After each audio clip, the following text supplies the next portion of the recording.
Voy acomodando acá mis cosas. Lo que vamos a hacer hoy. Y arrancamos. Profe, hoy vamos a ir a ver lo de ABM, porque Lo me de quedé ABM ya lo perdido. vimos. Ah, porque me Lo quedé como vimos hace perdido en qué rato. ficha íbamos a ver hoy. ¿Cómo? Me quedé como perdido en qué ficha íbamos a ver hoy, porque Hoy creo que nos no toca vimos. hacer un repaso de la parte de archivos y resolver un ejercicio. Ahora les cuento a Augusto. La ficha 23, que es la de ABM, nosotros la vimos hace 2 semanas. Nos adelantamos ahí un poquito, pero eso nos deja una clase libre hoy para practicar un poco con archivos. Ahora empezamos. Denme un minuto que abrí 500.000 cosas para poder hacer el proceso de reactivación de contraseña. Y ahora estoy cerrando ahora y reorganizando un poco para que quede prolijo esto cuando se los muestre. Ahí vamos. Bueno, ahí está lo que les quería mostrar. Ahí va. Bueno. Déjenme ver. Sí, está perfecto. Bueno, ahí les comparto pantalla. Y arrancamos con lo de hoy. Perdón por la demora, pero bueno, fue Zoom que hoy me hizo renegar. Y después lo que pasó es que Jorge le pedía a los chicos que entren para avisarle, y claro, Jorge había quedado como anfitrión, y sin querer al salir él finalizó la reunión. Así que bueno, a empezar de nuevo. Pero bueno, ya estamos todos acá de vuelta, así que ya arrancamos. Denme un minuto que voy a sacar la campanita esa, configurar un poquito la seguridad de esto y comenzamos.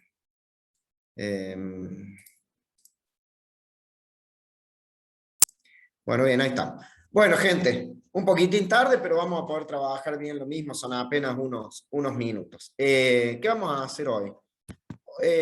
Como nosotros vimos la ficha de ABM hace un par de semanas, nos está quedando esta clase sin barrer fichas nuevas y con la posibilidad de repasar un poco la parte de archivos y de hacer un ejercicio como para ir encaminándonos hacia el cuarto parcial, que ya falta poquito y es un parcial que tiene un nivel de complejidad interesante. Entonces, hoy vamos a tener una clase un poco distinta a las que sabemos tener, donde yo hablo mucho. Hoy yo voy a hablar un poco menos. Vamos a plantear un ejercicio que tiene la parte de ABM también, tiene mucho de archivos, tiene vectores de registros y tiene esto de la inserción ordenada, que es lo último que vimos. Así que sirve para repasar el alta, baja, modificación, la inserción ordenada, los vectores de registros, de todo un poco. Como para darle alguna especie de cierre a todos los temas que hemos traído hasta hoy. La idea es que yo les muestre el enunciado, que ahora les cuento que cómo lo bajan, aparte de que yo se los muestre aquí para que lo tengan ustedes, lo tienen ya disponible en el aula virtual, y que ustedes trabajen, digamos, la primera hora de clase, tratando de hacerlo solos. Yo me quedo, porque tienen todos los elementos, el 100% de los elementos para poder resolverlo. Yo me quedo en línea, por supuesto, y ustedes se van sacando las dudas que tengan. Si algo no les sale, si necesitan revisar algo, si no comprenden una parte del enunciado, lo que sea. Más o menos una hora para que traten de trabajar ustedes solos y después lo resolvemos entre todos, hacemos una puesta en común. Yo ya lo tengo resuelto, ¿tá? Se los puedo mostrar. No sé si voy a llegar a mostrarles el 100% del código en clase, no sé si vamos a poder ver toda la solución en clase, pero lo que no lleguemos a ver en clase queda todo subido en el aula virtual para que después ustedes lo estudien y si tienen alguna duda me preguntan en la clase que viene. Insisto, un ejercicio interesante porque no está sacado de una ficha de estudio, con lo cual estamos agregando un ejercicio más. Y tiene esto de la inserción ordenada que es nuevo y tiene también toda esta parte de la baja física, la baja lógica y la modificación que tiene sus cosas. Yo en la solución que programé yo no le metí tanto submenú y tanta cosa rara como hay en la ficha 23, como vimos hace un par de semanas, pero lo mismo, de una manera más sencilla, pero hace una baja lógica, después una baja física y también implementa un proceso de modificación. Bueno, en el aula virtual, en esta semana, en la parte de materiales adicional del curso de ustedes, del 1K3, si son de otro curso y han venido a esta clase, vayan, lo mismo pueden entrar al grupo del 1K3, pero tengan en cuenta, si son de otro curso, esto hago la salvedad, tengan en cuenta que los demás cursos de esta semana están viendo la parte de alta, baja y modificación, ABMs, ficha 23, y nosotros ya la vimos, con lo cual deberían tomar la clase de alta, baja y modificación en su curso o en algún otro que la esté dando, ¿no? Bueno, bien. Si van a la parte de materiales adicionales del curso nuestro, del 1K3, encuentran un documento de Word, que es el que les voy a compartir ahora mismo. Un minuto. Ahí está. Compartir. Lo deben estar viendo. Este es el enunciado. Así que ahora hacemos un pequeño análisis del enunciado. Esto es lo que tiene subido al aula virtual. Y es lo que tendríamos que resolver hoy. ¿Estamos? Antes de que comencemos con esto, ¿alguna pregunta de clases anteriores? ¿Alguna consulta que quieran hacer antes del planteo del ejercicio? Si tienen alguna duda, la solucionamos Yo ahora. tengo, yo tengo una consulta, pero con respecto a un ejercicio, que bueno, a ver si lo saqué, pero era como, cuando vos, después de hacer los archivos, cuando vos pasas, te pide, por ejemplo, una opción para hacer los archivos, que te pide Sí. buscar, pero dentro de un vector. O sea, sería la búsqueda binaria, la podemos usar cualquier búsqueda binaria, búsqueda secuencial, porque me da la duda de cuál hacer. Bueno, ahí Augusto vale el análisis que hicimos la clase pasada, ¿no? Buena pregunta y es en parte también lo que plantea este ejercicio. La clase pasada analizábamos, incluso dibujamos las curvas ahí y todo, y analizábamos que la búsqueda binaria tiene algo muy, muy bueno y es su velocidad, pero tiene algo muy malo y es que solo es aplicable cuando el campo sobre el cual uno está buscando está ordenado. Si el vector está desordenado, o bien está ordenado pero por otro campo, por ejemplo está ordenado por un campo código y yo estoy buscando por el nombre, no sé, para la búsqueda que yo estoy haciendo está desordenado, no puedo aplicar una búsqueda binaria. Porque no tiene sentido dividir el vector en dos y tratar de quedarme con una mitad, porque al estar desordenado, ¿cómo sé qué mitad elijo? No tiene, la búsqueda binaria no tiene ningún efecto ahí. Entonces, en ese caso, hay que aplicar la búsqueda secuencial. Lo que charlábamos la clase pasada es, si usted tiene que hacer una búsqueda sobre un conjunto de datos desordenado, no le queda otra más que la búsqueda secuencial. Si usted tiene que hacer una búsqueda sobre un conjunto de datos que está ordenado por el mismo criterio que usted está buscando, toda la vida hay que elegir la búsqueda binaria. Así es. ¿Se Claro, entiende? porque, claro, cuando me pedía crearlo al vector con los registros, me pedía de forma ordenada, de menor a mayor, por eso me pedía Bueno, primero el add in order. Claro, y está como bien. yo había hecho antes una búsqueda binaria, no sabía si tenía que volver a hacer, o ahí me quedaba la duda. Pero la inserción ordenada con búsqueda binaria es un algoritmo y la búsqueda binaria es otra, Augusto, ¿no? Sí, sí. Por Claro, eso. pasa que como ya me había pedido un punto anterior, una de las opciones era buscar, si no recuerdo mal, por DNI. Y lo hice con búsqueda binaria. Y en el otro me pedía buscar por nombre, en el mismo vector. Por eso me daba la duda si tenía ¿Pero que el usar vector está uno. ordenado por nombre o por DNI? Estaba ordenado, creo que por DNI. Si está Por el ordenado por número. DNI, la búsqueda por DNI la tenés que hacer de manera binaria. Porque ¿para qué va a pagar el costo de una búsqueda secuencial cuando lo podría hacer binario? Ahora, la búsqueda por nombre la tenés que hacer secuencial. Porque está Ah, ordenado por DNI. ¿Qué sentido tiene? A vos que un nombre empiece con X no significa para nada que esté al final del vector. Podría estar al comienzo porque no está ordenado por nombre. Entonces ahí no te queda otra más que una búsqueda secuencial. Si vos estás buscando por un campo que está ordenado, la búsqueda es binaria. Si vos estás buscando por un campo que no tiene ordenamiento, la búsqueda tiene que ser secuencial. Ahí te va a quedar una y una. entiendo. Gracias. ¿Se entiende? Sí, ¿Sí? sí. No era menor para nada la duda. Ustedes no saben la cantidad de errores que corregimos al respecto de eso en el segundo parcial y también en los finales, ¿no? Ahí te contesto, Carlos, dame un segundo que le contesto. Eliseo, en la parte de materiales adicionales de esta semana, ahí está la ficha.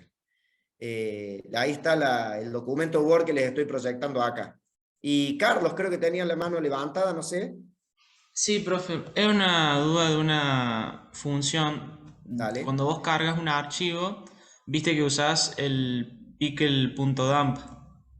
Eso es para grabar, sí. Claro, y en una ficha abajo de eso ponía un flash. No entiendo Flush. para qué. M.flush. Claro, Lo vimos en la ficha 23, cuando hicimos la parte de ABM. ¿Qué hacía Flush? Habíamos charlado de que tenemos un buffer en memoria. Python implementa, sin que nosotros lo veamos, por supuesto, un buffer en memoria, y ese buffer le sirve para no ir a disco a cada rato. En realidad, cuando nosotros le decimos dump, serializa y hace todo, pero no necesariamente va a disco allí mismo en el momento, porque puede ocurrir que ir a disco a cada rato sea demasiado lento. Y el intérprete Python utiliza algoritmos internos para decidir cuándo es el momento apropiado para efectivamente hacer la bajada a disco. Para nosotros eso es totalmente transparente, porque nosotros como programadores decimos, dump, grabó, ya está. Después se encargará el intérprete Python si en realidad de grabar quiso usar el buffer por una cuestión de performance, en que, si un segundo después lo baja a disco o no lo baja a disco, y lo baja quizás 2 segundos después. Es cortito el tiempo, no necesariamente un tiempo largo, depende de la decisión que tome el propio intérprete Python. El hecho es que cuando nosotros decimos dump, como programadores nos podemos desentender de que fue a disco, pero en realidad puede ocurrir que internamente la información haya quedado en el buffer y que el intérprete Python esté decidiendo bajarlo unos segundos después. En la mayoría de los casos no hay problema con eso, es totalmente transparente a nosotros. Es más, si cerramos el archivo con un m.close, si cerramos el archivo haciendo close, inmediatamente se vacía el buffer, así que no nos tenemos que preocupar de nada. Pero si estamos, que era lo que nos ocurría, Carlos, en la ficha 23, en la parte de ABM, si estamos en un ciclo donde hay grabación y lectura, grabación y lectura, grabación y lectura, porque nosotros estábamos usando ahí una función buscar que leía, ¿qué va a pasar? Si yo grabo y ahí nomás leo del archivo, es probable, no es seguro, pero es probable que la información todavía esté en el buffer y que yo al leerla no la encuentre. Entonces, ¿qué tenemos que hacer? La instrucción flush lo que hace es pedir del intérprete Python que inmediatamente lo que tiene en el buffer lo baje a disco. Eso es lo que hace. Cuando uno vea que hay una instrucción dump y que inmediatamente después hay una instrucción flush, lo que está ocurriendo es que le estamos pidiendo al intérprete Python que no deje ese dump que hicimos en el buffer, sino que lo baje a disco inmediatamente. Eso es lo que hace flush. Gracias, profe. De nada. Fíjate, está en la ficha 23, en la parte de carga. ¿Qué ocurría en la ficha 23? Ya te contesto, Franco, que te veo también con la mano levantada ahí. ¿Qué ocurría en la ficha 23? Lo que ocurría es que cargábamos información y había un campo, que si yo mal no recuerdo era un legajo, que no teníamos que permitir que se repita. Entonces, yo cargo un legajo, supongamos el 100, y lo bajo a disco. Y teníamos una función que se llamaba buscar. En la vuelta siguiente pedíamos al usuario que cargue un legajo nuevo. La función buscar buscaba en el archivo y si no estaba, te permitía cargar ese registro. Si estaba, te decía, el legajo ya existe, elija otro. Entonces, fíjense lo que ocurría ahí. Si yo cargo un legajo, el 100, supongamos que Python lo baja a disco inmediatamente. Vamos por el camino feliz primero, donde anda todo bien. Supongamos que Python lo baja a disco inmediatamente, no quedó en el buffer. Yo hago el dump y Python encontró que era un buen momento para ir a disco, no usó el buffer y lo grabó. En la vuelta siguiente yo le vuelvo a poner 100. Cuando lo busque en el disco lo voy a encontrar y le voy a levantar al usuario, che, el legajo 100 ya existe, no lo puede cargar de nuevo. Y va a andar todo bien. Ahora, supongamos que Python decide usar el buffer, que es algo interno, no es algo que manejemos nosotros, ¿no? ¿Qué puede pasar? Yo cargo el legajo 100. Cuando le digo dump, no va a disco. Lo queda en el buffer un ratito, esperando un momento mejor para ir a disco. Pero mientras tanto mi programa continúa. Yo le pido al usuario que ingrese otro legajo, me vuelve a poner el 100, y cuando yo voy a disco y lo busco, no lo encuentro.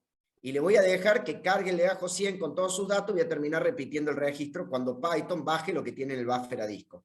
Entonces lo que hacíamos para que eso no ocurra era, hacíamos el dump, hacíamos el flush, por si quedó información en el buffer, que lo baje a disco, y recién ahí dábamos la vuelta del ciclo y le permitíamos al usuario que cargue otro legajo. Entonces no había ninguna posibilidad de que si estaba repetido no lo encontremos por estar allí en el buffer. ¿Tá? Eso es lo que ocurría. Por eso era importante en ese ejercicio ejecutar una instrucción flush. ¿Tá? Franco, decime. Hola, perdón, era algo simple en realidad. Estaba revisando la baja física, ¿no? Que agarramos todas las cosas que no queremos, las colocamos en un archivo temporal y después lo borramos el archivo. Este archivo temporal, ¿cuál era la función para borrarlo? No es, ahí te contesto dos cosas, Franco. Primero, la instrucción para borrarlo es OS, porque el paquete OS, el módulo OS, tiene un montón de funciones que nos permiten interactuar con el sistema operativo. os.remove. El remove, os.remove, lo que hace es eliminar un archivo. Recibe como parámetro el nombre físico del archivo. Cuidado que no recibe el handler. El archivo no tiene que estar abierto para que podamos hacer un remove. os.remove, remove, y le pasamos ahí el nombre físico del archivo, eso lo elimina físicamente. Fíjate en los ejercicios que vimos en la ficha 23, en la parte de ABM, eso está. Igual el ejercicio de hoy vuelve a aparecer como para que lo repasen. Eso para contestarte puntualmente a lo que vos me preguntas, pero te meto una cosa más ahí. Cuidado que el algoritmo del borrado físico no es tal cual vos lo describís, porque en realidad no es que copiamos en un archivo temporal lo que no queremos y después lo borramos. Repasé el borrado físico que vimos en la ficha 23. Lo que hacemos es copiar en un archivo temporal los que sí queremos que queden, borrar el archivo original, el que los tenía todos, con lo cual estamos destruyendo toda nuestra información, y después renombrar el temporal poniéndole nuevamente el nombre que tenía el original. Con lo cual ahí sí nuestro archivo queda depurado. Porque con copiar los registros que no queremos en un segundo archivo no ganamos nada, estamos duplicando los que no queremos. ¿Tá? El algoritmo lo que hacía era duplicar los que sí queremos que queden, eliminar físicamente, borrar con instrucción remove el archivo original, y al archivo temporal que tenía únicamente los que sí queremos que quede, cambiarle el nombre con la instrucción rename. Con la instrucción rename. ¿Tá? Eso es lo que hace. ¿Se entiende? Sí, sí. Bueno. Me falta anotar lo de rename y ya estaría. Exactamente. El remove lo borra y el rename lo cambia de nombre. Fíjate, en el ejercicio de la ficha 23 los tenés a los dos. Y hoy los vamos a repasar también, o por lo menos el ejercicio que les subo tiene esa instrucción y no sé si vamos a llegar a verla en clase. Okay. ¿Ah? Bueno, y ahí veo Ramiro que me pregunta, ¿siempre antes de leer un archivo es necesario poner el file pointer al inicio o hay veces que se pone solo? Buena pregunta, Ramiro. Siempre que abrimos un archivo, el file pointer está al comienzo. Siempre, siempre, siempre. Bueno, a menos que, hay una cuestión, a menos que lo abramos en modo A. El modo A es para agregar, de append. Pero ahí no podés ni siquiera leer, lo único que podés hacer es grabar. Lo que pasa es que el modo A pone el file pointer al final y no te deja moverlo porque lo que te está permitiendo hacer es que grabes agregando, por eso necesita el file pointer al final. Pero en una apertura de lectura o de escritura clásica, siempre, siempre, siempre el file pointer está al comienzo, con lo cual podemos abrir el archivo y comenzar a leer y no hay ningún problema. ¿Cuándo vamos a ver una instrucción seek que vuelve a poner el file pointer al comienzo? Cuando hemos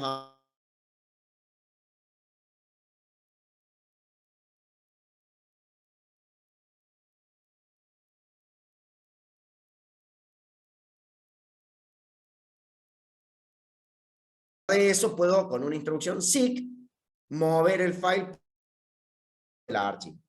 Te veo ahí con la mano levantada, Ramiro, decime, che. Claro, por ejemplo, profe, vi que para las búsquedas siempre se vuelve con el seek el file pointer al principio. Por eso es que me Claro, entró la duda. pero eso porque es un archivo que ya veníamos usando, con lo cual movimos el file pointer para todos lados. Si yo quiero comenzar a buscar de nuevo, bueno, lo tengo que mover al principio. Una instrucción del tipo, miren, se las pongo acá, en el chat. Si el handler se llama M, si yo he abierto el archivo, el open, lo recibí sobre M, una instrucción del punto m.seek con 0,0, así, mueve el file pointer al comienzo.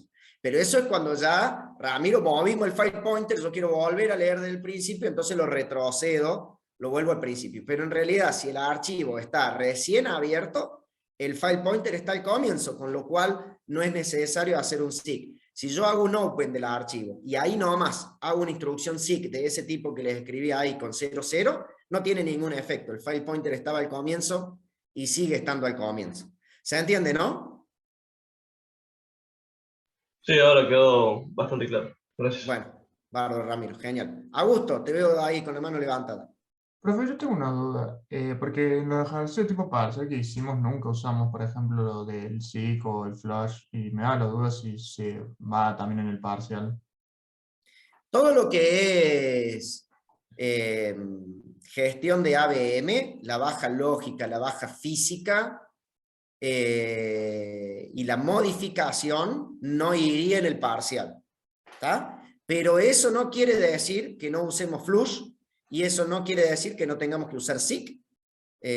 Si uno tiene la necesidad de mover el file pointer, lo va a mover con SIC, y si uno tiene la necesidad de vaciar el buffer, lo va a vaciar con Flush. O sea, son instrucciones que hay que saber usar, pueden hacer falta, más allá de que estemos o no en un escenario de ABM. Pero todo lo que es baja y modificación, o sea, todo lo que vimos en la ficha 23, que de todos modos hoy lo vamos a repasar, pero todo lo que vimos en la ficha 23 no iría en el parcial. ¿Está? Cuidado, Augusto, eso no significa que la instrucción SIC y la instrucción Flush no se vayan a usar para...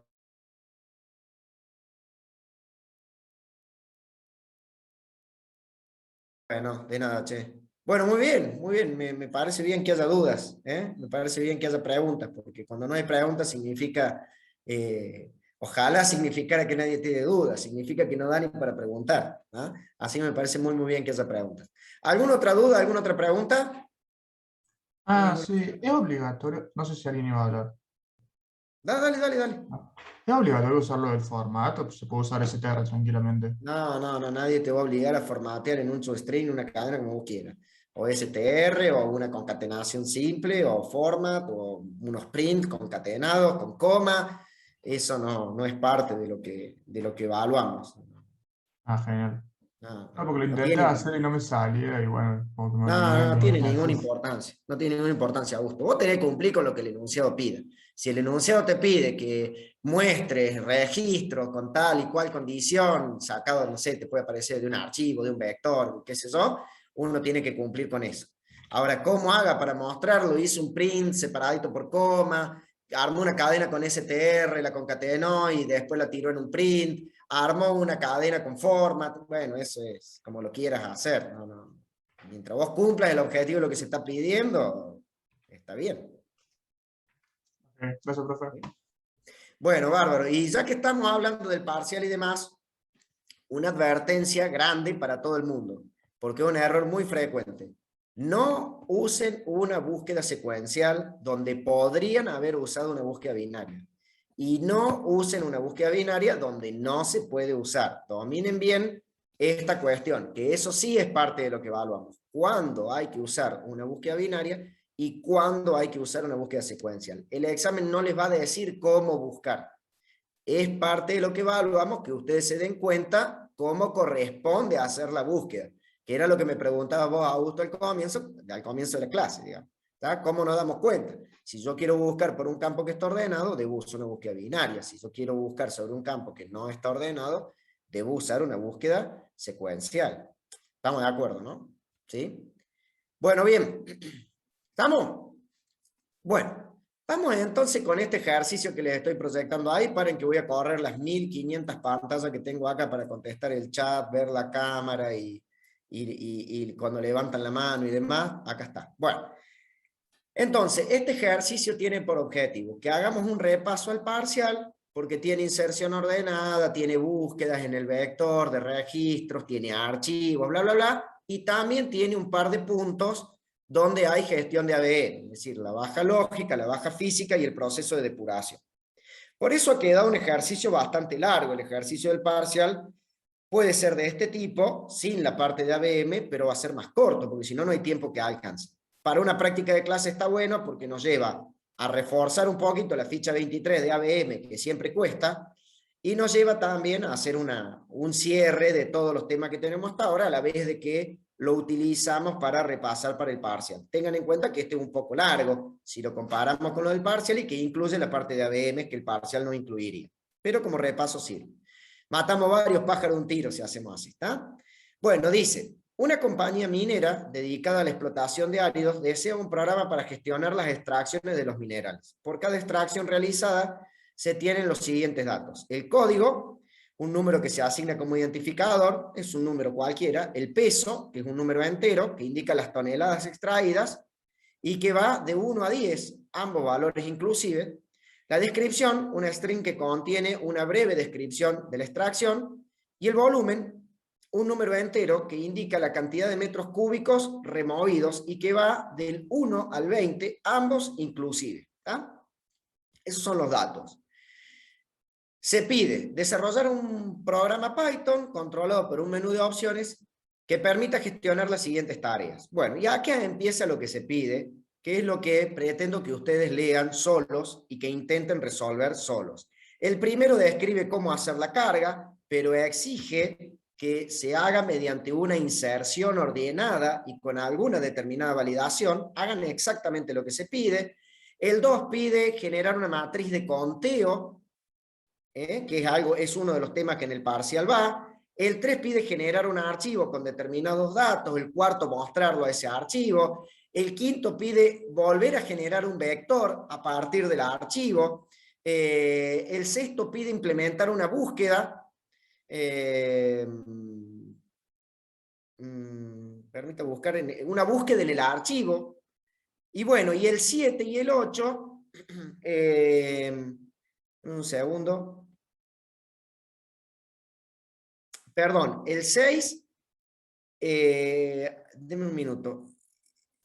Claro, el 5 generar un vector nuevo, el 6, el 7 y el 8 trabajan con la parte de gestión de ABM. El 6 hace una búsqueda en el archivo, pero para poder hacer una modificación, el 7 hace una búsqueda, pero para poder hacer una baja lógica, y el 8 implementa el proceso de depuración del archivo o baja física. ¿Tá? Puntos como el 6, 7 y el 8 no entrarían en el parcial, puntos como el 1, el 2, el 3, el 4 y el 5 sí podrían entrar en el parcial. ¿Estamos? Así que miren, es un ejercicio muy completo que sirve para esto que yo les decía, hacer un cierre de todos los temas que tenemos hasta ahora, a la vez hacer un repaso para el parcial y a la vez reforzar un poquito los contenidos de la ficha 23 que son bastante complicaditos, ¿no? Bastante más complicaditos. Bueno, como les dije al comienzo, este ejercicio yo lo dejo proyectando ahí, pero este ejercicio lo tienen para descargar del aula virtual en esta semana de la parte de los materiales adicionales para la ficha 24, creo que dice, no importa, pero es la de esta semana, ¿tá? Como parte de los materiales adicionales de esta semana. Ah, ficha 23, va a decir esta semana, que es la que nosotros ya vimos. Ahí en la parte de materiales adicionales tienen este ejercicio, y yo no me acuerdo si ya subí la solución, pero si no la subí, la voy a subir en un ratito. De todos modos, si la solución ya está subida, es una idea bastante tonta, limitarse nada más que a ver la solución que yo hice. La idea es que por lo menos por espacio de una horita, trabajen con esto, se saquen dudas, abran el micrófono cuantas veces quieran, pregunten, y hagamos este ejercitazo, ¿está? Bueno, son las 11, apenas pasaditas, yo diría que podemos dar 50 minutos, vemos cómo vamos, a los 45, 50 minutos vemos cómo vamos, si hace falta un ratito más, damos un ratito más, pero tienen ahí casi una horita para trabajar con este ejercicio ustedes solos. ¿Estamos? Tienen permiso para habilitar el micrófono cuantas veces quieran o escribir por el chat. Yo voy a apagar la cámara y me voy a silenciar un ratito para que no se les meta ruido ambiente y los deje trabajar tranquilo, pero me quedo acá mirándolos y mientras tanto voy preparando todo para proyectarles la solución. ¿Está? Bien, a trabajar.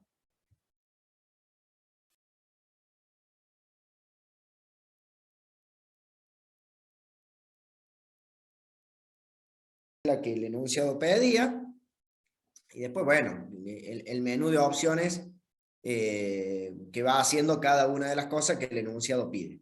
Y toda la funcionalidad, todas las funciones las desarrollé en este ejercicio de parcial.py, donde tengo todas las funciones que me hacen falta para resolver lo que se está pidiendo. Ok, acá tengo la inserción ordenada, la definición del registro, etcétera, etcétera. ¿Cómo hice la definición del registro? Al registro le puse extracción con E mayúscula y tiene los campos código, peso, descripción y volumen.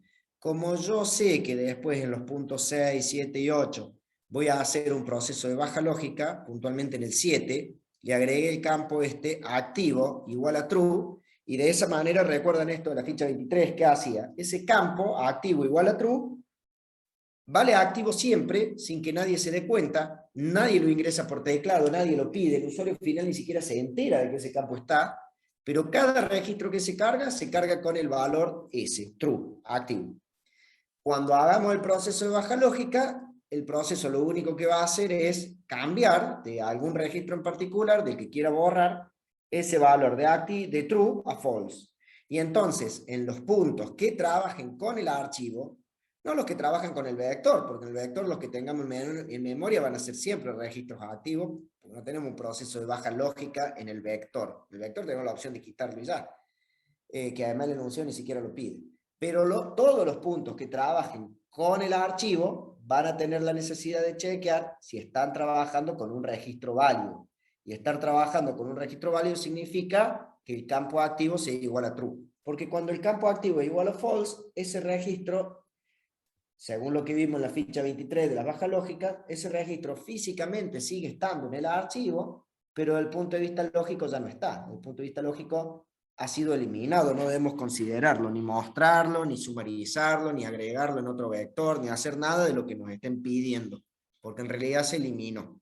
Solo que por una cuestión de rendimiento no se elimina físicamente. Bueno, eso es lo que vimos en la ficha 23, ¿no? Bueno, bien. Y tengo acá una función toString, que yo me la armé muy sencillamente con un return, que hace un return de una cadena como esta. Los voy armando con str y nada más. El código y concateno el código, el peso y concateno el peso, la descripción y el volumen. Es el str del registro. Así que bueno, vamos al programa principal y vemos cómo arranca esto. Para la carga del vector, llame a la función cargar. Miren, se las muestro. La función cargar pide algunos datos. Declara un vector que inicialmente está vacío. Saca unos cartelitos. Pide que se ingrese. Bueno, el primer cartel es para que ingrese. Yo opté acá por una carga manual. Recuerden lo que le dije hace un rato, ¿no? Ustedes pueden optar por una carga manual o una automática, pero no hacer una mezcla de ambas. O lo hacen todo manual o lo hacen todo automático. En este caso, yo opté por una carga manual. Le pido que me ingrese la cantidad de elementos, hago un ciclo for, que dé esa cantidad de vuelta y lo voy sacando los cartelitos. Ingresaste el código, lo cargo en la variable código, el peso, lo cargo en la variable peso, la descripción, y lo cargo en la variable descripción, y después, fíjense, la descripción, primero la carga el usuario, pero después yo no la dejo tal cual como el usuario la cargó. Eso que estoy resaltando ahí en azul es porque yo le cambio algo a lo que el usuario cargó. ¿Quién recuerda por qué? ¿Por qué hacemos o por qué yo estaré haciendo una cosa? Era para que no se... de cadena, ¿no? Claro. Era porque, Bien. por ejemplo, si la descripción es más chica de lo que debería ser, nos sobra espacio, y si es más grande, no con más como espacio del otro archivo, del otro que lo sigue. Muy bien Augusto, muy bien Federico también. El tema es, como después vamos a tener un proceso de modificación, tengo que asegurar que el registro sea de ancho fijo. Y fíjense, con el código no tengo drama porque es un entero, y en este rango da siempre la misma cantidad de bytes. Con el peso me pasa lo mismo, en este rango da siempre, es un entero, y en ese rango da siempre la misma cantidad de bytes. Y con el volumen me pasa lo mismo. En un rango así como este da siempre la misma cantidad de bytes. Si tuviese algún campo float, no tendría problema con el ancho, porque todos los float miden lo mismo, 8 bytes de memoria, 12 bytes serializados. Pero la descripción, si yo tengo una descripción muy grande, cuando la modifique por una más chiquita, voy a romper el archivo, como lo analizamos cuando vimos la ficha 23. Y si tengo una descripción chiquita, cuando la modifique y pongo una descripción más grande, también voy a romper el archivo, porque ya sea que me sobre o que me falte, cuando yo cambio la longitud de un registro y lo grabo, piso información anterior o dejo restos de información anterior, y eso impide que el registro, eso impide que yo pueda modificar registros sin romper el archivo. Y está bien, Alejo, lo que decís vos, tal cual, para que siempre ocupen la misma cantidad de memoria. Entonces, ¿qué hago con la descripción? Que es el único cambio que podía variar, el único campo que podía variar y generarme problemas. Se lo ajusto. Si era menor a 50 caracteres lo que el usuario ingresó, con la función LJust, se lo relleno de espacio hasta que llegue a 50. Y si tenía más de 50 caracteres lo que el usuario cargó, con el operador de corte, el 2 puntos, se lo corto a 50. Entonces, yo sé que a partir de ahí, independientemente de lo que el usuario haya escrito, la descripción tiene 50 caracteres, se acabó el asunto. A partir de ahí tengo registro de ancho fijo, y puedo hacer modificaciones en el archivo sin romper nada. ¿Tá?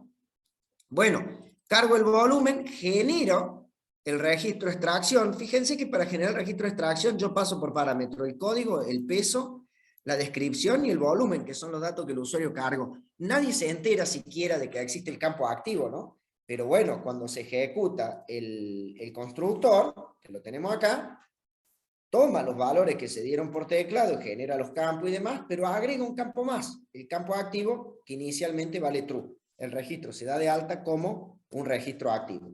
Se genera el registro y acá es donde clásicamente hubiéramos hecho un append. Si yo quisiera ir por una inserción desordenada, como hacemos siempre, o como hemos hecho siempre hasta la clase anterior, acá es donde haríamos un append para agregar ese registro al vector. En este caso, en vez de hacer un append, como me pide que inserte los registros y que mantenga todo el tiempo el vector ordenado por descripción, hago un add in order, pero yo a esta función le llamé add in order descripción, porque después voy a tener otra que ordena por código, para otro punto que está más adelante. Pueden ponerle el nombre que quieran. Yo le puse add in order descripción. ¿Qué le paso a add in order descripción? El vector y el registro que quiero insertar. Y esta función va a ser entonces la encargada de agregar este registro en este vector sin que el vector pierda el orden por descripción. Vamos a verla. Es esta función que está acá. No la vamos a repasar mucho porque es la que vimos en la clase pasada. Recibir el vector y bueno, con esta lógica que va desde aquí hasta aquí, hace una búsqueda binaria buscando el lugar donde tendría que insertar ese registro y si lo encuentra, calcula la posición e inserta ese registro en ese lugar con el operador 2 puntos.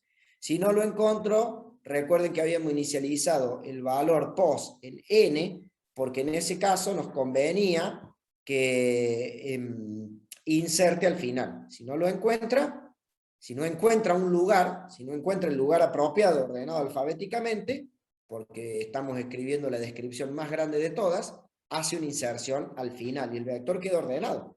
Supongamos que una descripción que empieza con Z y yo no tengo ninguna con Z. Bueno, ¿dónde tiene que ir? Al final. ¿Ah? Bueno, esa sería la situación. Federico, decime, che.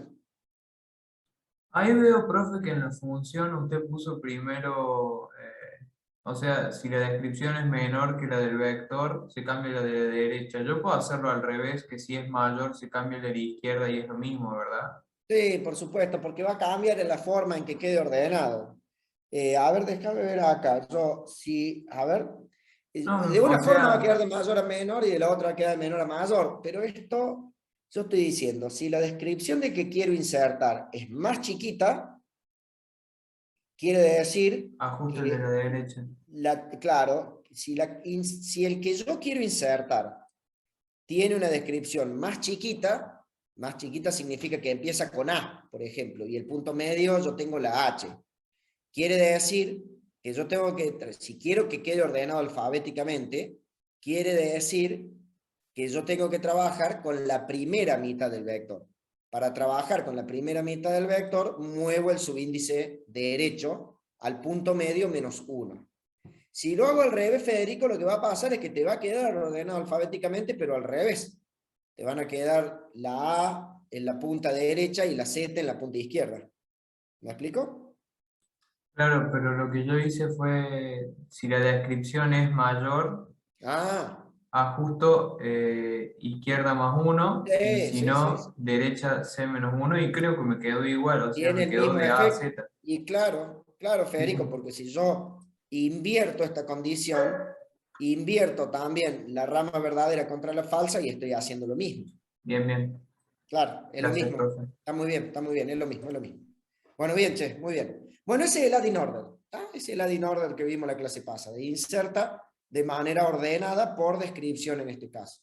Después de que hace la inserción por descripción, pega la vuelta, el ciclo for vuelve a pedir un código, un peso, una descripción, bla, bla, bla, inserta y hace. Cuando termina, retorna el vector. ¿A dónde volvemos cuando esto retorna el vector?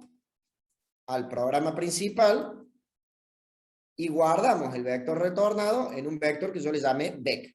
¿Tá? ¿Cómo hago para mostrarlo? Llamo a la función mostrar, que está en el otro módulo, y le paso el vector por parámetro. Este es muy sencillo, se los muestro de pasar. Tiene nada más que un recorrido secuencial del vector, secuencial porque lo mismo lo quiero barrer todo, y hago un print con lo que la función toString del registro me devuelva. Ese era el toString que veíamos hace un ratito, así que el mostrar ahí es fácil. Lo cargo y después lo muestro. Bueno, la opción 2 pedía armar una matriz de conteo. Bueno, acá otra vez lo mismo, debe haber miles de formas de resolver esto. Yo lo partí en 3 funciones. Una función que primero me permite generar la matriz, crear la matriz llena de ceros, lista para que yo empiece a contar sobre ella. Otra función a la cual le doy el vector y la matriz, y entonces la que realice el conteo propiamente dicho. Y otra función que se encarga de mostrar la matriz, porque creo que pedía que mostrara únicamente los valores mayores a 0, si yo mal no recuerdo. Sí. Si pedía eso, bueno, ahí hice otra función entonces que se encarga de mostrar. Bueno, Augusto, habría que ver si te funcionó, habría que probarlo. Pero en principio parece que sí, porque has restado bien -1, calculando la fila y la columna, y has recorrido el vector, así que en principio yo diría que está bien. Sería cuestión de probarlo un poco, Augusto, pero tiene buena cara, digamos, tiene buena cara, parece estar bien. Bueno, ¿cómo es la función que genera la matriz? Fíjense. No, ¿por qué 21 y 11? No, cuidado Federico ahí, ¿no? La matriz tiene que tener 20. ¿De cuánto lo estaba haciendo Augusto? ¿Está bien? De 20 y de 10. Eso que ponemos ahí, el 20 y el 10, son el tamaño. Y la matriz tiene que tener 10 por 20, no 21 por 11, porque los códigos son del 1 al 10 en el peso, son 10 filas, y del 1 al 20 en el volumen son 20 columnas, no son 21. Ah, pasa que yo tenía entendido que siempre en los vectores de conteo era uno más de lo que contábamos. Por eso. No, cuidado con eso, porque ahí a veces hay uno más, pero no en la definición. Pasa lo siguiente. Fíjate qué ocurre acá. Ah, es cierto, sí. Es muy frecuente esto, es muy común, se los cuento a todos porque el error, yo calculo que en los finales y en el cuarto parcial el error más común, confundir esto. Uno puede decir que el código va del 1 al 20, pero no puede declarar un vector que vaya del 1 al 20. Los vectores arrancan en 0. Y si es una matriz pasa lo mismo, digamos, arranca tanto la fila como la columna, arranca en 0. Eso no quiere decir que el tamaño tenga que ser 21. Cuando yo declaro el vector de conteo o acumulación, o la matriz de conteo o acumulación, ese elemento tiene que tener, en nuestro caso, si fuese del 1 al 20, tiene que tener 20 filas. El tamaño sigue siendo 20, con lo cual en la declaración va a seguir diciendo 20, no tiene que decir 21. Pero después cuando lo voy a usar, esos 20, Python no me los numera como 1, 2, 3, Python me los numera como 0, 1, 2, 3, por lo tanto va a llegar al 19 en realidad. Entonces, para poder usar el elemento, que en este caso era el peso para las filas y el volumen para las columnas, para poder usar el peso como fila y el volumen como subíndice de columna, voy a tener que restarle 1. Ahí es donde tengo el desfasaje, por la forma en que lo numera Python y por la forma en que lo estamos numerando nosotros el peso y el volumen. Nosotros estamos arrancando desde 1 y Python está arrancando desde 0. Pero eso no quiere decir que en la declaración uno tenga que poner 11 y 21.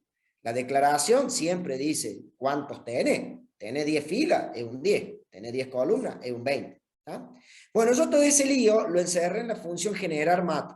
La función generar mat, fíjense, yo le paso primero por parámetro la cantidad de filas y después la cantidad de columnas. Obviamente no era obligatorio encerrar esto en una función, pero me pareció una buena idea, ¿no? De hecho surgió esto en la clase del lunes con sus compañeros del K6. A uno de los chicos se le ocurrió hacerlo así y lo tomamos de esa forma.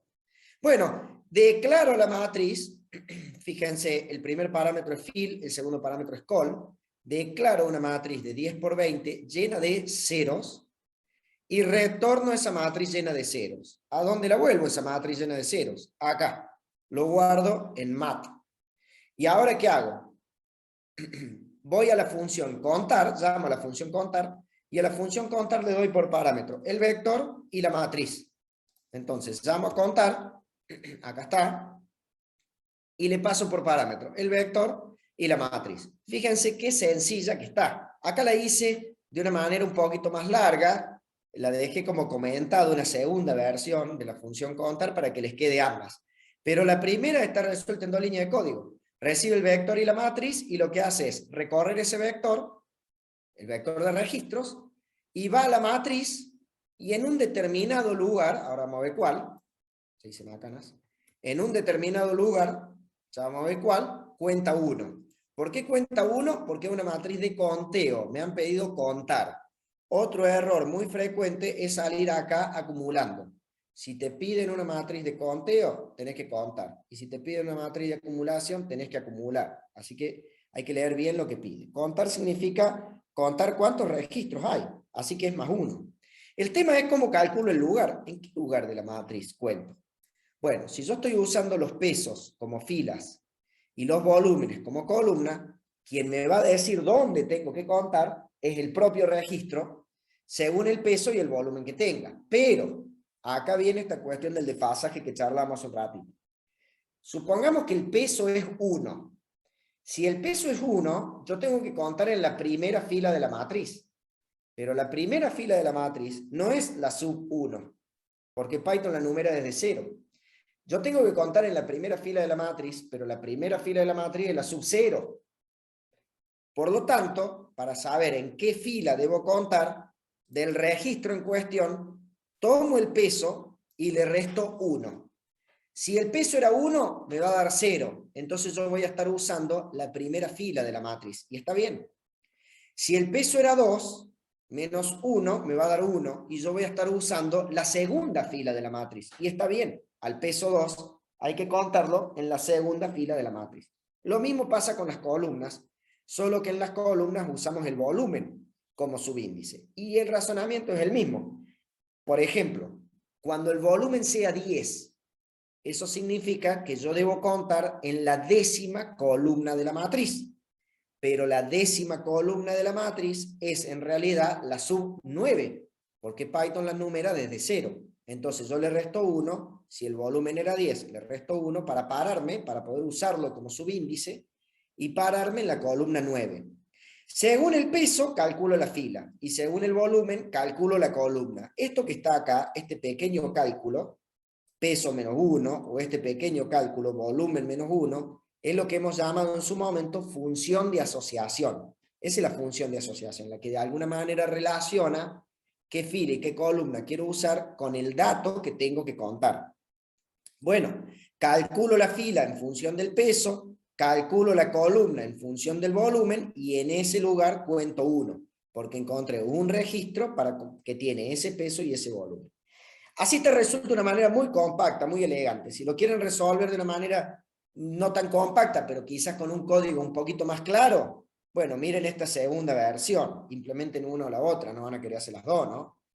Miren esta segunda versión, recorre el vector igual que recién, y lo que hace es, calcula primero un subíndice de fila, restándole 1 al peso, calcula después un subíndice de columna, restando 1 al volumen, y después usa ese subíndice de fila y ese subíndice de columna para sumarle 1 a la matriz.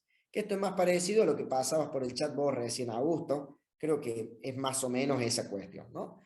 Hacer el cálculo de la función de asociación por fuera y después usar esos subíndices para contar en lugar de hacer todo en una sola línea de código. Tomen el camino que quieren, miren. Ninguno de estos es ni mejor ni peor, son simplemente formas distintas de hacerlo. Y lo otro que pueden notar, que a lo mejor no es igual a como lo hicieron ustedes, yo usé este tipo de ciclo aquí, y acá también, que va recorriendo el vector sacando de un registro por vez, y saca el registro sin usar el subíndice. Podrían haber usado el modelo que saca el modelo de ciclo for que va con el range, que va con subíndice, que va calculando el rango y que va con subíndice. Es lo mismo, ¿está? Pueden usarlo como ustedes quieran. Federico, decime. Rapidito le consulto, profe, si estaría mal usar ambas, digamos, en algunas funciones usar esa del registro y para otras funciones de búsqueda, por ejemplo, que hace falta el subíndice, usar el índice. No tenés por qué hacerlo todos igual, porque justamente lo que va a ocurrir es que en algunos casos te va a quedar más cómodo este ciclo y en otros casos te va a quedar más cómodo el otro. Sí, es por Y eso. está muy bueno, pero muy bueno a esta altura del partido, tener dominio de ambos ciclos para ver cuál conviene. Por ejemplo, si se fijan, recién en la inserción, en la inserción ordenada no usamos, bueno, en una búsqueda que vamos a hacer más adelante, quizás convenga usar la que tiene subíndice, porque entonces va a poder retornar el lugar donde se encuentra el registro si lo encontraste y quizá un -1 si no, y a uno esa lógica le viene bárbaro. Y acá, que también lo podríamos haber hecho con el subíndice, quizás para hacer los cálculos, para que me quede una cosa bien compacta, como yo ya estoy manipulando una matriz que también tiene subíndice, quizás me convenga usar el modelo de ciclo Ford para recorrer el vector de registro que no tiene subíndice. Entonces, está muy bueno darse cuenta cuándo conviene uno más que el otro. Y no hay por qué resolver todos igual. Al contrario. ¿Tá?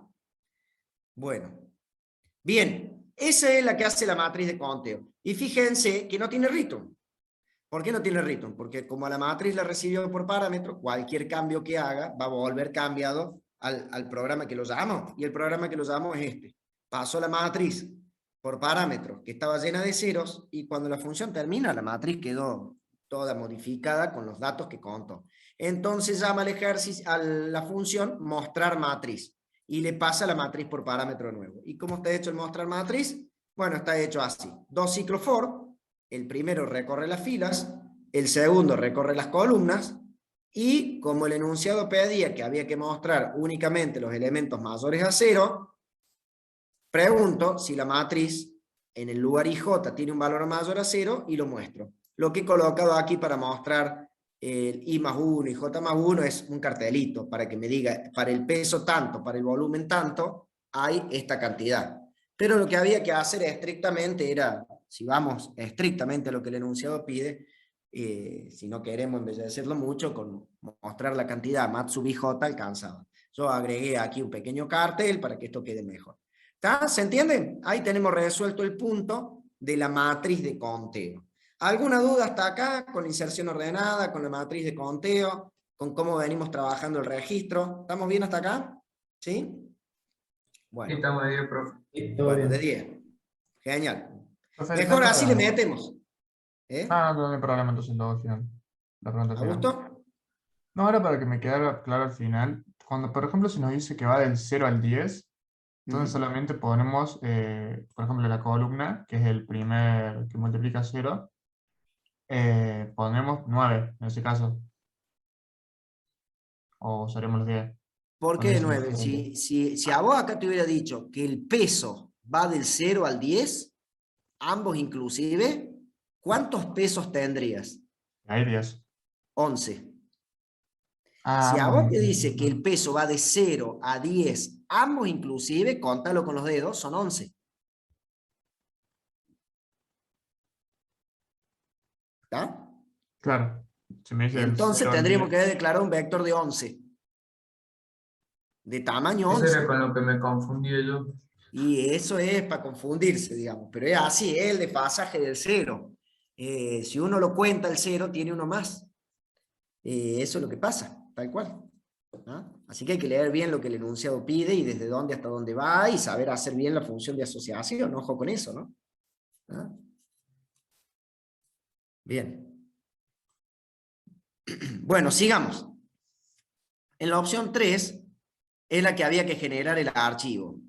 Te pedía que cargues un peso máximo. Lo podríamos haber cargado con un input al peso máximo, pero yo ya que tenía una función de validar el rango, que es la que hacemos siempre, y el peso máximo va del 1 al 20, llamé a la validar rango para asegurarme que me están poniendo un peso máximo válido. En realidad, si acá no lo estábamos validando, no pasa nada, porque si alguien escribe cualquier pavada, escribe un 50.000, y lo que va a pasar es que no va a encontrar ninguno que cumpla, y el archivo se va a generar vacío, y eso está bien, en definitiva, porque si nadie cumple, nadie cumple. Pero bueno, ya que tenía la función de validar rango, lo utilice. Cargo un peso máximo con un input o con un validador, como ustedes quieran, y llamo a esta función, generar archivo. Y a esa función generar archivo yo le voy a pasar 3 parámetros. Miren. El vector, que es donde tengo los registros, que son los que tengo que pasar al archivo. El volumen máximo, que es el umbral, porque el enunciado decía que había que poner en el archivo todos aquellos que tengan un volumen mayor a tal cosa. Esa tal cosa es el volumen máximo. Y la variable archivo, si nos vamos allá arriba, contiene el nombre físico del archivo, que yo le he llamado extracciones.bin. Bin por binario. Pero tengan en cuenta que en Python, una vez más, el nombre del archivo, la extensión en el nombre del archivo es simplemente parte del nombre. A Python no le importa, le puedo poner .bin o punto lo que sea. Yo le llamé extracciones.bin. Lo cargué ahí en esa variable, que como ustedes ya saben, como a mí no me gusta usar variables globales, lo cargo en una variable para no estar escribiendo extracciones.bin en todos lados, pero a las funciones se la voy a pasar por parámetros, porque la variable no es global, así como me gusta resolverlo a mí. El que hicimos la clase pasada que estaba sacado de la ficha, para no estar pasando el nombre del archivo en todos lados, fíjense que en todas partes lo tengo que estar pasando, se hizo como variable global. A mí me gusta más así, ustedes pueden tomar el camino que quieran. Generar archivo entonces recibe primero el vector, después el umbral, que vamos a usar para comparar y decidir si el registro va o no al archivo, y después el nombre físico del archivo. Vamos a ver cómo está hecho. Fíjense, es cortito, es muy fácil.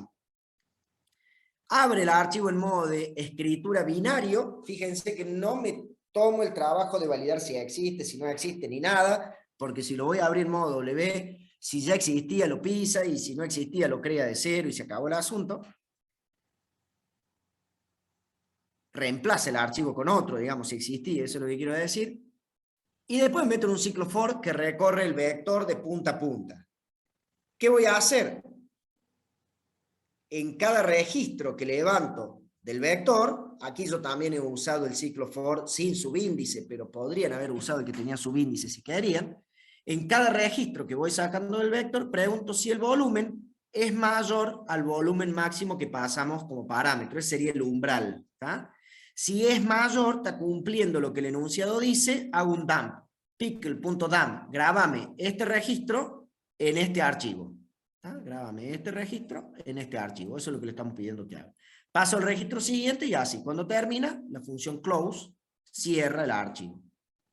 ¿Se entiende? ¿Sí? Es fácil esto, ¿no? En la parte de grabarlo es fácil. En este caso cumplen una condición. Si la cumple lo grabamos y si no pasamos al siguiente. Y se acabó el asunto. Y la opción 4 es mostrar el archivo. Vamos a verla. Le paso por parámetro el nombre físico del archivo que tiene que ir a abrir y la función mostrar archivo se encarga de abrirlo y mostrarlo. En esta sí, yo me ocupo de validar si el archivo existe. No lo hice igual que en el ejercicio de la semana pasada, justamente para que veamos alguna otra opción. La semana pasada preguntamos si el archivo no existe, le dábamos un mensajito de error y lo cortábamos con un return. Y en este caso, fíjense lo que estoy haciendo. Pregunto, si el archivo existe, o sea, si sí existe, trabaja. Hice todo dentro del condicional. Si el archivo no existe, el condicional pase largo y no hace nada. Chau. Entonces entraste a la opción 4, y si el archivo no existe, no pasa nada. Podés poner 4 todas las veces que quieras y no va a pasar nada. ¿Tá? Eso es lo que es otra lógica, otra forma de hacerlo. Ustedes también aquí podían tomar, obviamente, el camino que quisieran, ¿no? Entonces, ¿qué está haciendo aquí? Si el archivo sí existe, calcula el tamaño del archivo con getSize. Siempre recuerden que getSize recibe el nombre físico del archivo, no el handler, ¿no? No el manejador. Calcula el tamaño del archivo con getSize, lo abre en modo RB, esto es lectura binario, y comienza en un ciclo, el ciclo clásico del recorrido para leer del archivo. Mientras el file pointer esté en un número de byte menor que el tamaño del archivo, lee. Lee con pickle load, levanta el registro y lo muestra con print. Pero, acá viene la cuestión con las bajas lógicas. Como este archivo admitía bajas lógicas, yo no lo voy a mostrar siempre. No voy a mostrar todo el archivo. Al print de ese registro lo he puesto dentro de un condicional. Únicamente si el registro que leí del archivo tiene el campo activo igual a true, lo muestro. Si no, no. ¿Qué va a pasar? Inicialmente todos los registros tienen el campo activo igual a true, porque así se crean, así los crea el constructor. El constructor agarra y le agrega un campo activo igual a true. Quiere decir que si yo genero el vector entro a la opción, creo que era la 4, ¿no? La 3, que genere el archivo, y después entro a la 4, me lo va a mostrar a todos, y está bien, porque están todos activos. Pero yo ya estoy previendo que eventualmente, en la opción creo que era la 6, alguien me haga una baja lógica. Y en ese caso, si vuelve a entrar a la opción que muestra, ya no lo estaría mostrando. Entonces se empieza a percibir como una verdadera eliminación. En realidad el registro sigue estando, pero en todos lados yo me encargo de ignorarlo, de no llevarle la apunte. ¿Ah? Entonces acá, si activo es true, lo muestra, y si no, no lo muestra nada. Cuando el ciclo while termina, cierra el archivo con close. ¿Se entiende esto? ¿Se entiende la función de mostrar el archivo? ¿Alguna duda hasta acá? ¿No hay preguntas? Bueno, bien. Genial. Con esto tenemos hasta la función de generar y mostrar el archivo. Es un buen repaso de la ficha 24, toda la parte de archivos. Y aquí miren el planteo que de alguna manera el desafío que nos plantea la opción 5. Habría que ingresar de nuevo un volumen que haga de umbral, un volumen mínimo, y en este caso leer desde el archivo todos aquellos registros que estén activos, obviamente, porque los que no están activos están eliminados, pero que tengan un valor mayor a ese volumen mínimo y generar un segundo vector y mostrarlo. Pero la dificultad estaba en que a ese segundo vector había que ordenarlo con otro criterio, no alfabéticamente. Eso es un poco distinto a lo que hicimos en la semana pasada en la ficha 24. Bien. Pido el valor umbral, de nuevo aquí podría haber sido con un simple input, o podría, en este caso yo estoy usando la función de validación, ya que la tengo, la uso, pero de alguna manera leer ese valor máximo, y llamo a la función generar vector. Generar vector recibe por parámetro el nombre físico del archivo, al cual me tengo que conectar para leerle los datos, y el volumen máximo. Y el encargado de esta función, lo que resuelve esta función es leer desde este archivo y todos los registros que estén activos y que tengan un volumen máximo mayor que este, cargarlos en un vector y devolvérmelo al vector. Por eso yo acá lo asigno con igual. Ese vector vuelve con return. ¿Tá? Vamos a verla, la generar vector. Recuerden, primer parámetro, nombre físico del archivo. Segundo parámetro, el umbral, el volumen máximo. Aquí está. Y acá se dice macanas, fíjense, porque vol máximo no lo estoy usando. Tengo un error acá, miren, lo voy a arreglar ahora mismo. Menos mal que esto todavía no se lo subí. Porque acá estoy preguntando únicamente si está activo. Yo los estaría pasando a todos al vector. Y lo que debo hacer es preguntar and el registro punto volumen. Se me había pasado por alto esto. Mayor al volumen máximo. Bueno, ahora sí. ¿Qué era lo que el enunciado pedía? Pedía así el enunciado, ¿no? Esperen que lo repaso porque ya veo que... Sí, era mayor, era un volumen. Mayor dice, ¿no? Sí, Cargar un mayor. volumen y si Mayor. era mayor lo metí en el nuevo Bien, vector. mayor, perfecto, está bien. Me faltaba esa parte del condicional. Y ya me había quedado raro porque el parámetro, vieron que aparecía grisadito, no lo estaba usando, así que hay algo raro había. Bueno, ahí va. Fíjense cómo trabaja esta función. Genera primero un vector auxiliar, yo llamo vec2, que es el que va a servir para alojar los registros que retornamos, que inicialmente arranca vacío. Pregunta si el archivo existe. Fíjense que si el archivo no existe, pasa de largo y me retorna vec2. Si el archivo no existe, ¿qué me va a retornar? Un vector vacío. Y está bien, porque no pudo encontrar ningún registro que cumpla la condición. ¿Qué va a encontrar si el archivo ni siquiera existe? Es un criterio, está bien hecho. Podríamos haber hecho algo como la clase pasada, que no trabaje y que le saque un cartel al usuario diciendo primero tenés que crear el archivo, error, el archivo no existe, cosas por el estilo. O también podemos agarrar y decir, bueno, me llamaste a la función que genera el vector a partir de un archivo, el archivo no está, el vector queda vacío, se acabó el asunto. Es un criterio diferente, pero un criterio válido, distinto del que aplicamos en la ficha 24, pero válido al fin. Bueno, pregunta entonces, si el archivo existe, solo si el archivo existe, toma el tamaño del archivo con getSize, lo abre en este caso de lectura binario, entra en el ciclo while clásico, el mismo que vimos recién para hacer las lecturas, lee un registro del archivo con pickle load, y ahora pregunta, primero, si ese registro estaba activo, recuerden que reg.activo es lo mismo que poner reg.activo igual a true. Si ese registro está activo, es uno de los que vale. Ok, ya sabemos que estamos en un registro no eliminado, un registro válido. Ahora, si de ese registro el volumen es mayor al umbral que hemos cargado, si ambas condiciones se cumplen, hay que poner este registro en el vector nuevo. Acá es donde clásicamente hubiéramos hecho un append. Agregame al vector vec2.append con el registro y se acabó. Pero el enunciado pedía que ese segundo vector se mantenga todo el tiempo ordenado por peso.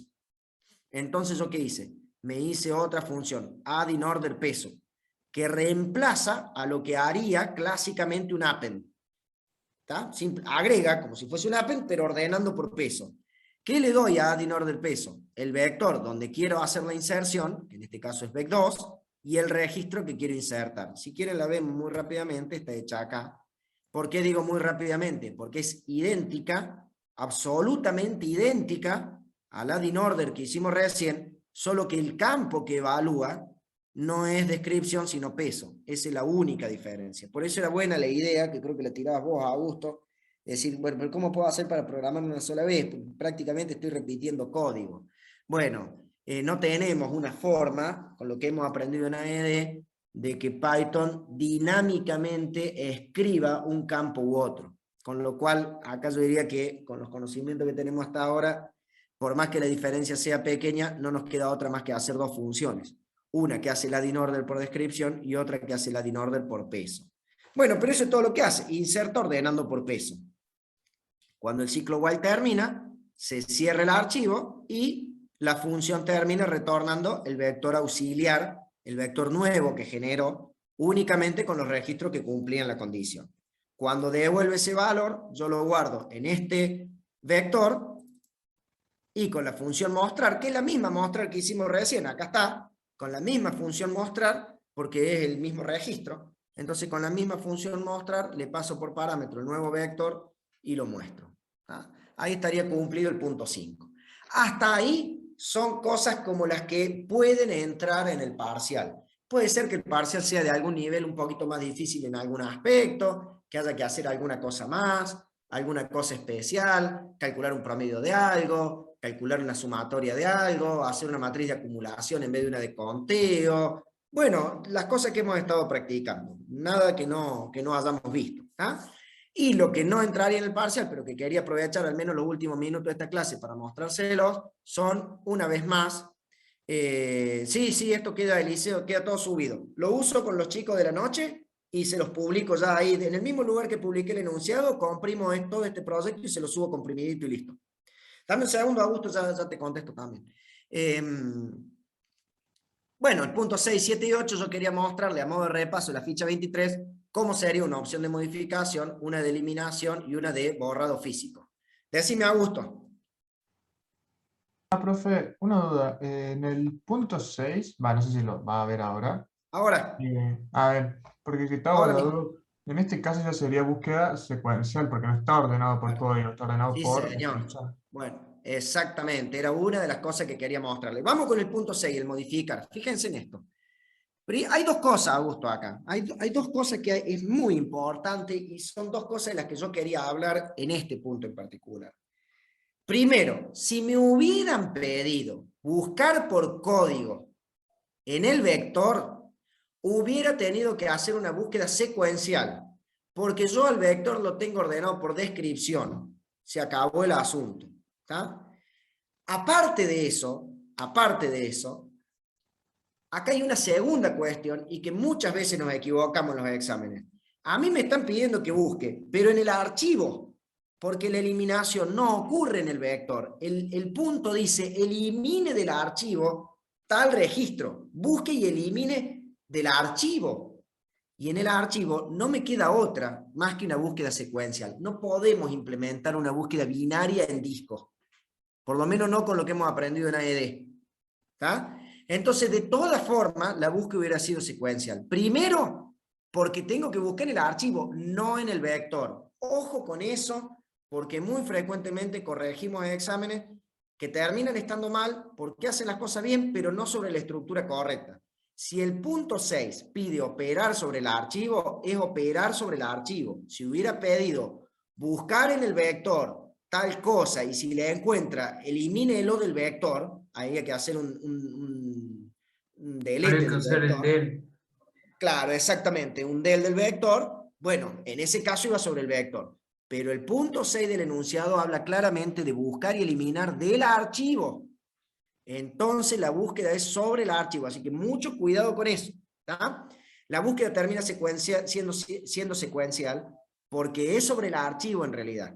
Aunque hubiera sido sobre el vector, también caíamos en una búsqueda secuencial porque, como bien vos lo decías, Augusto, era por código y el vector no está ordenado por código. Bueno, recibe el nombre físico del archivo, el modificar, y bueno, un poquito largo el código por la cantidad de carteles y pavadas que tiene, pero en realidad, resumiendo, lo que hace es, te pide que cargues por teclado el código que querés buscar, toma el tamaño de los archivos, lo abre en modo de lectura-escritura. ¿Por qué de lectura-escritura?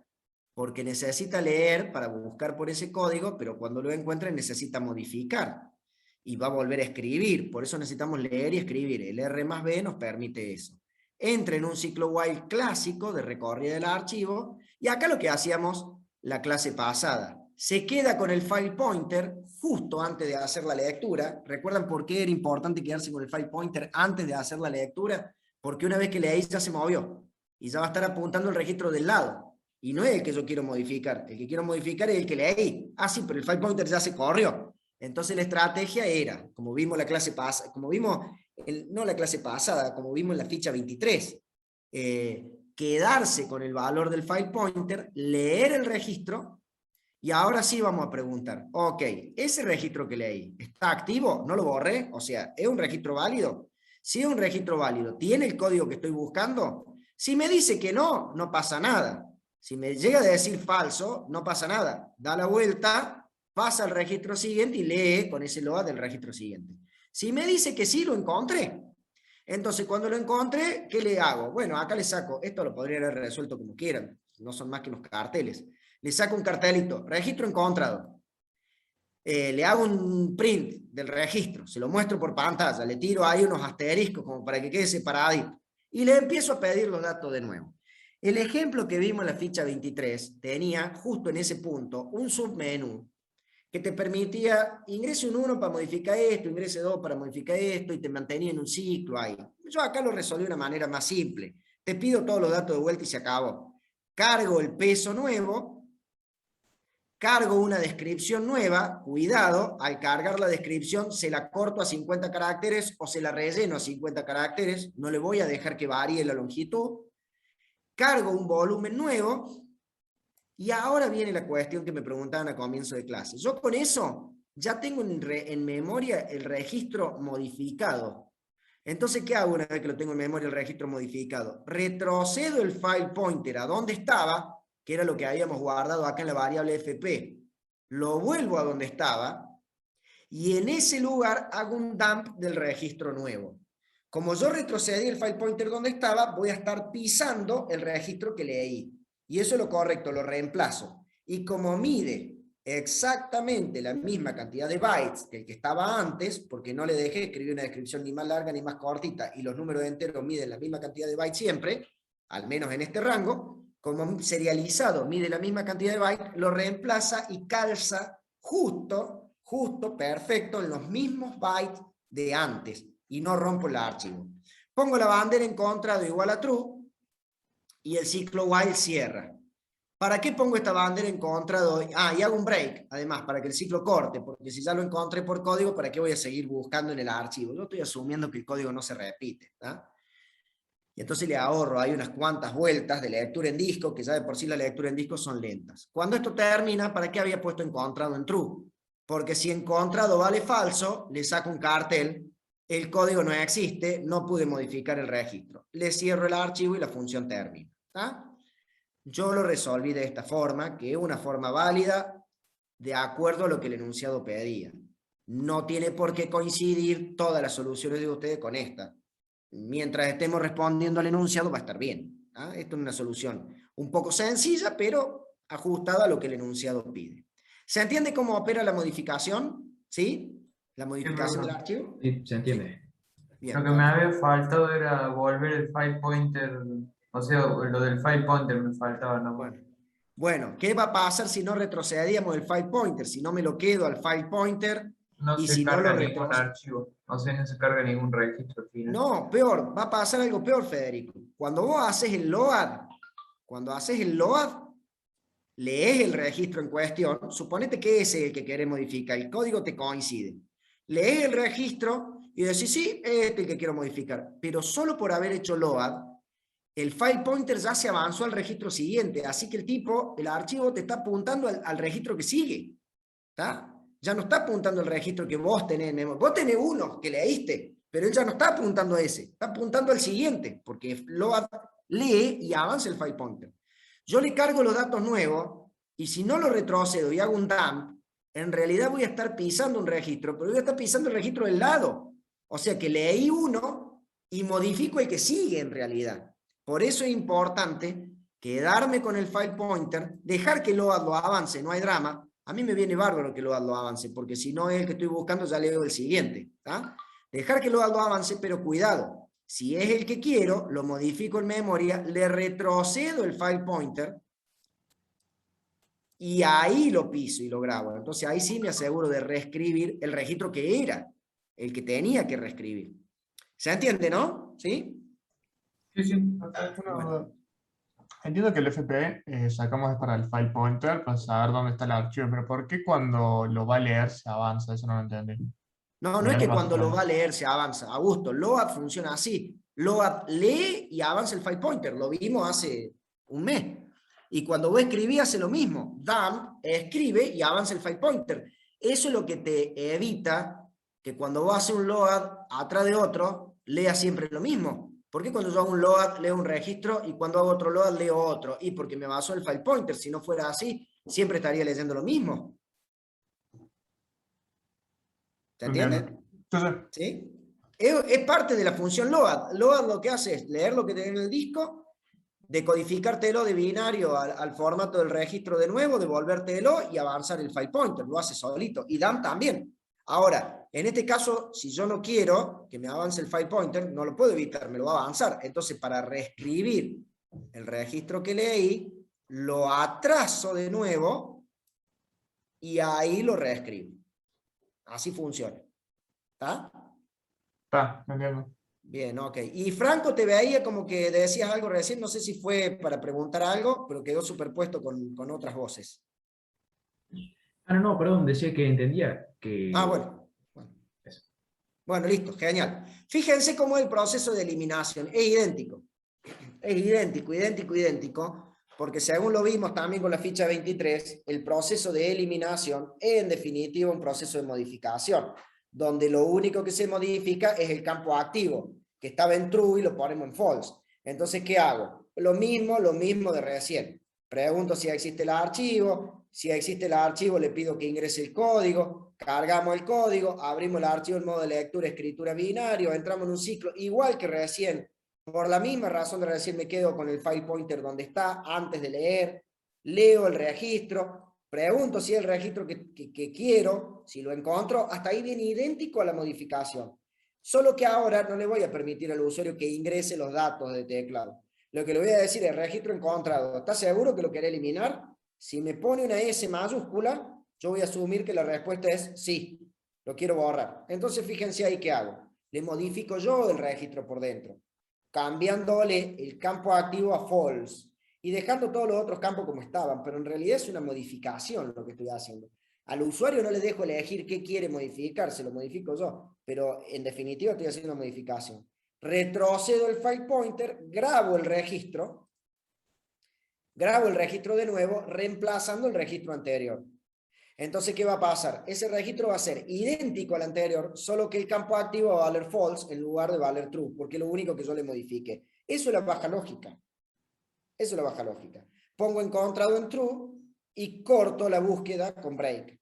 Y después le saco el cartelito si encontró o no. Idéntico al punto de recién. Idéntico.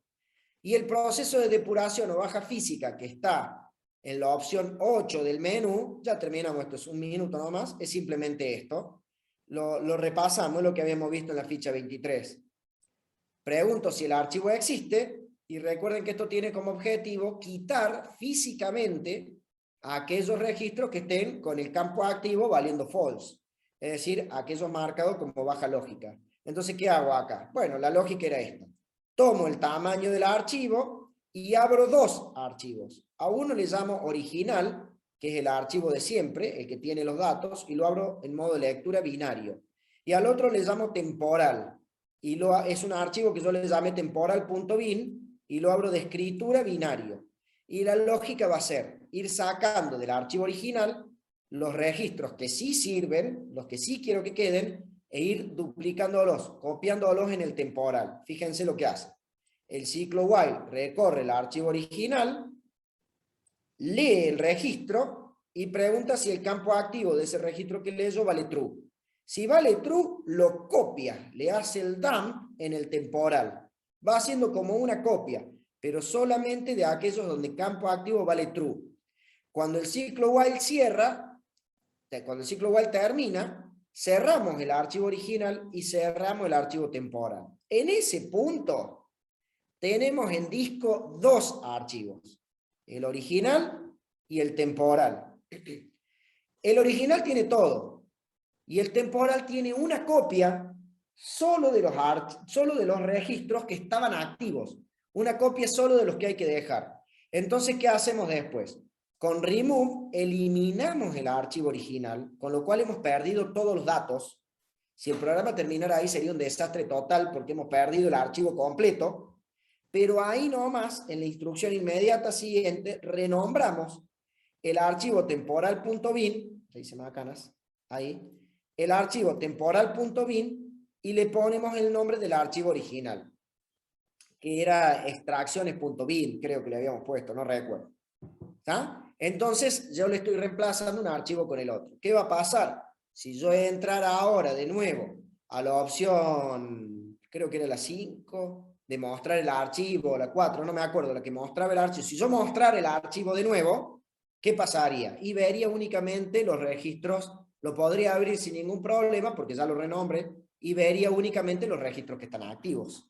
Bueno, antes también, por el tema de la baja lógica, pero en este caso ya ni siquiera estarían, ¿eh? El archivo se achicó físicamente. Bueno, ya estamos con el tiempo requete cumplido y nos hemos excedido un poquito del tiempo de clase, pero estuvo bueno para poder hacer este repaso más general, ¿no? Hemos podido hacer un ejercicio bien completo, con archivos, a modo de repaso del parcial, a modo de repaso de la ficha 24, y también con baja lógica, baja física y modificación a modo de repaso de la ficha 23. Falta poquito para el cuarto parcial, y el laburo que les queda ahora es repasar y repasar, o sea, practicar y practicar. Semana que viene en el teórico nosotros ya avanzamos con temas nuevos, pero en el práctico van a seguir haciendo ejercicios, entrenándose para el parcial. Mañana toca la devolución del parcial número 3. Yo ya los tengo todo corregido hace rato. Valen las mismas reglas del juego que otras veces, ¿no? Quienes tengan duda de la corrección me escriben, y aunque me tome ahí algunos días, porque me van a escribir varios seguramente, y yo los voy viendo de a poco, aunque me tome algunos días, les contesto. Pero siempre, primero, leer la corrección. Pregunta que venga sin haber leído la corrección, pregunta que yo no contesto. No es que le voy a contestar, no te contesto. No les contesto. ¿Tá? Así que no me pregunten, profe, ¿por qué tengo un 7? Profe, ¿por qué me saqué un 2? Lee las correcciones, flaco. ¿Tá? Para eso las hice, para eso me maté escribiendo ahí, uno por uno. ¿Saben el trabajo que es? Entonces, primero lean las correcciones. Si alguna corrección no les cierra, ahí sí, con toda confianza, no se queden con las dudas. Con toda confianza me escriben. Pero la pregunta tiene que ser dirigida. Profe, leí la corrección del punto tal, usted me dice que yo no recorro bien y yo pienso que lo estoy recorriendo así. Si analizaste la corrección, analizaste tu código y algo no te cierra, yo te contesto y ojalá podamos cambiar la nota. Si ni siquiera miraste la corrección, no te gastes en escribirme porque no te voy a contestar. ¿Estamos? Esas son las reglas del juego. ¿Está? Bien, Augusto, te veo con la mano levantada ahí. Sí, profe, es sobre el parcial de, bueno, la semana que viene, que yo justo tengo un viaje que con mi familia por el tema del fin de semana largo. Y bueno, yo voy a intentar hacer... Tenés que escribirle al director de cátedra, él está canalizando No, todos no. esos pedidos. Ah, claro, porque yo dije, bueno, me llevo la compu directamente para allá, y porque me compré un aparatito por el internet, y bueno, me fijo de hacerlo allá. Sí, Si no llego a enviarlo, ¿habría algún problema por la sí. situación o...? Si vos decidís hacerlo, el riesgo es tuyo, Augusto. ¿Eh? Y Ah, no sé si por una cuestión de un viaje te cubre esta cuestión de tomarte otro día. Le hemos tomado otro día chicos que se han contagiado de COVID, hemos tenido situaciones excepcionales, pero no sé si se puede aplicar una excepción por un viaje. Con lo cual asegúrate de tener internet o de hacer el recuperatorio. Pero escribirle al jefe cátedra, él está canalizando esta solicitud. no, porque supuestamente tenía internet y lo estuve probando el aparatito y funciona bien, así Bueno, que espero que me ande. esperemos que sí. Esperemos que sí. Bueno, gente, estamos con el tiempo recontra cumplido. Los saludo a todos, que tengan buen fin de semana, sigan practicando. Igualmente, profe. No, bárbaro, che, y nos vemos la semana que viene. Chao, chao. Bueno, profe, nos vemos.